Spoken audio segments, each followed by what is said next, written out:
My name is Carter Webb. Hi, my name is Gina Lee. And my name is Aisha Mokashi, and this is our project on how steroids affect the athletic community. I'm interested in steroids because I'm an athlete myself. Because it's one of the few drugs that has its consequences, but it also has its benefits. It's an interesting topic that we should really think about and talk about in our society today.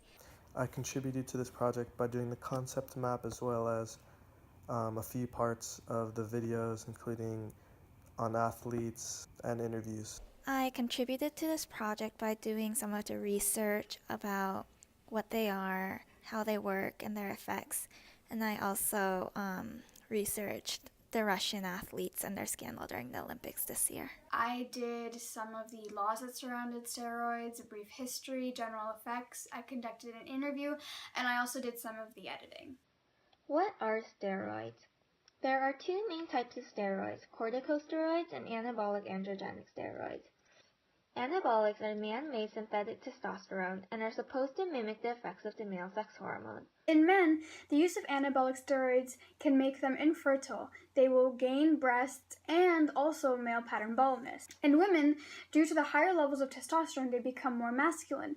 For example, their voice might deepen and they might gain excessive body hair growth. Steroids can also affect the musculoskeletal system, especially in children. Steroids can cause heart attacks and strokes, and they might increase the risk of blood clot. When people normally work out or lift weights, we create microtears in the muscle fibers.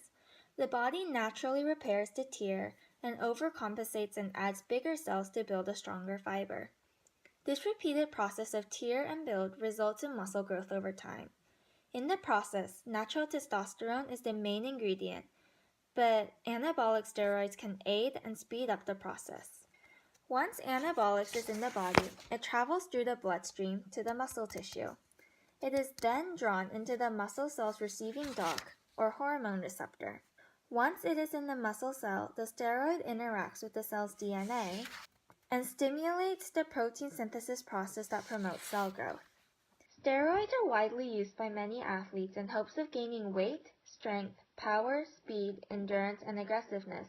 Perhaps the most famous of all athletes who have used steroids or performance-enhancing drugs is Lance Armstrong. Armstrong was accused of doping many years before, but had never actually admitted to it until January of 2013.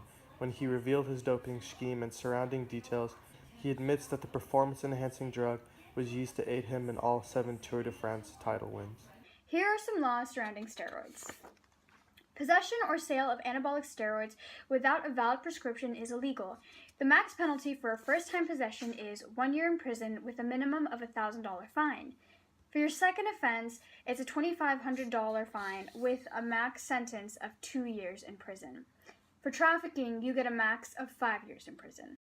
We then decided to interview some athletes that we knew and ask them what they knew about steroids. What sports or athletics do you participate in? I run cross country and track. Soccer. I have been a bodybuilder for over 30 years. Do you know anything about steroids? I know they're used for performance enhancement and they build muscles. If you use them, they're bad for you, and they make, if you use them, they make you, super buffed, and, you can become Arnold Schwarzenegger. Aggression, they have some side effects. They're good and bad side effects.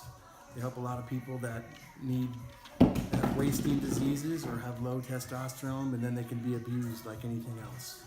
And what do you think about steroids? I think that they're not good for you at all, and you shouldn't just use them at all.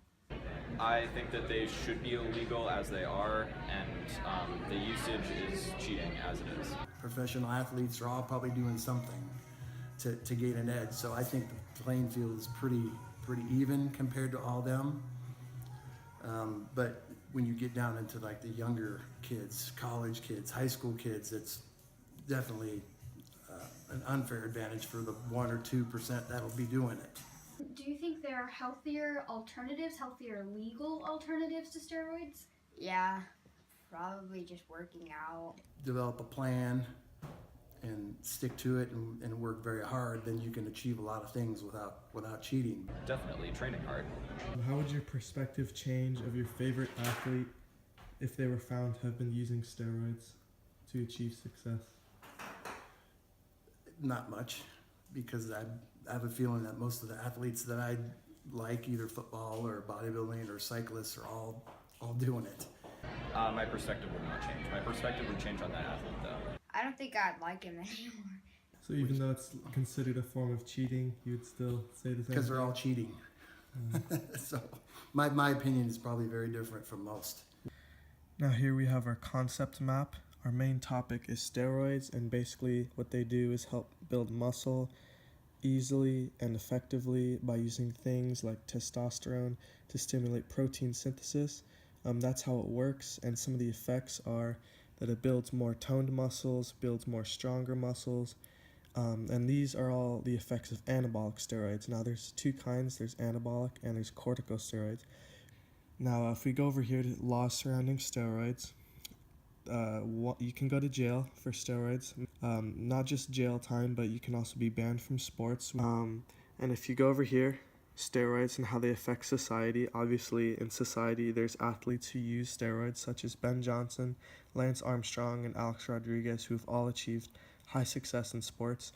They've used steroids to build stronger muscles, but overall a lot of people look up to these athletes. You know, they're role models for these kids, for everyone. And sometimes when people find out that these athletes are using steroids, there's a loss of respect, which negatively affects society and the athletic community as a whole.